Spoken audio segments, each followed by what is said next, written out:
మన రక్షకుడైన యేసుక్రీస్తు నామములో అందరికీ వందనాలండి.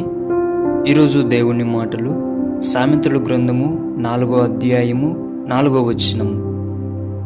ఆయన నాకు బోధించుచు నాతో ఇట్లనెను, నీ హృదయము పట్టుదలతో నా మాటలను పట్టుకొననిమ్ము, నా ఆజ్ఞలను గైకొనిన యెడల నీవు బ్రతుకుదువు.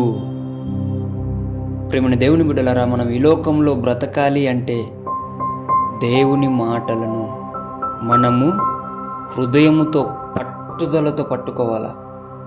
అప్పుడు ఈ లోకంలో బ్రతుకుతాం. మనం ఈ లోకంలో బ్రతకాలంటే ఆయన ఆజ్ఞలను గైకొనాల. అప్పుడు ఈ లోకంలో ధైర్యంగా బ్రతకగలుగుతాం. ప్రేమని దేవుని బిడ్డలారా, మీరు ఈ రోజుల్లో గమనించండి, చాలామంది చిన్న చిన్న దాళ్ళ కోసం ఏం చేస్తున్నారు? ఆత్మహత్యలు చేసుకుంటున్నారు. ట్రైన్ల కింద పడేసి, ఉరి వేసుకొని, పురుగుల మందు తాగి. అసలు ఎంత దౌర్భాగ్యం! చిన్నపిల్లలు అలాగనే చనిపోతున్నారు. అన్నీ తెలిసిన పెద్దలు కూడా అలాగనే చనిపోతున్నారు. ఎంతగానో బాధ కలుగుతుంది దేవునికి. ఎందుకు వీళ్ళు ఇంత చిన్న వాటి కోసం నా దగ్గరికి వస్తే నేను సహాయం చేయనా అని చెప్పేసి. దేవుని బిడ్డలారా, మనం అలా ఉండడానికి వీల్లేదని దేవుడు చెప్తున్నాడు. ఈ లోకంలో మనం జయించేవారిగా ధైర్యముగా బ్రతకాలి అంటే దేవుని మాటలను హృదయముతో పట్టుదలతో పట్టుకొని బ్రతుకుదాం. దేవుని ఆజ్ఞలను మనం గైకొని ఈ లోకంలో జయించేవానిగా బ్రతుకుదాం.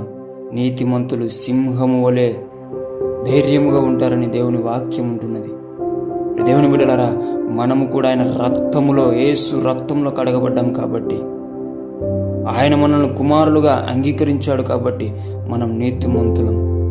మనమందరం సింహము వలె ధైర్యముగా బ్రతకాల, పెరిగి వాళ్ళలాగా చనిపోకోకుండా.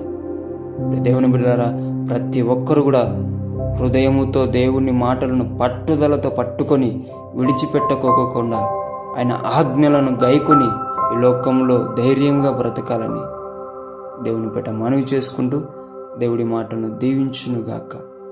ప్రార్థించుకుందాం. యేసయ్యా, మీకు వందనాలు, స్తోత్రాలు నాయనా. ఎవరైతే నీ మాటలను విని విడిచిపెడుతున్నారో అటువంటి వారిలాగా కాకుండా ప్రభువా, మేమందరము తండ్రి నీ మాటలను మా హృదయం పట్టుదలతో పట్టుకొని ప్రభా, మేము నాన్న తండ్రి ఈ లోకంలో జయించేవారిగా ధైర్యముగా బ్రతికే బిడ్డలుగా, నీ ఆజ్ఞలు గైకొని నీతిమంతి సింహముల బ్రతికే బిడ్డలుగా ధైర్యముగా నాయన మమ్మల్ని తయారు చేయమని యేసు నామములో ప్రార్థిస్తున్నాము తండ్రి. ఆమేన్.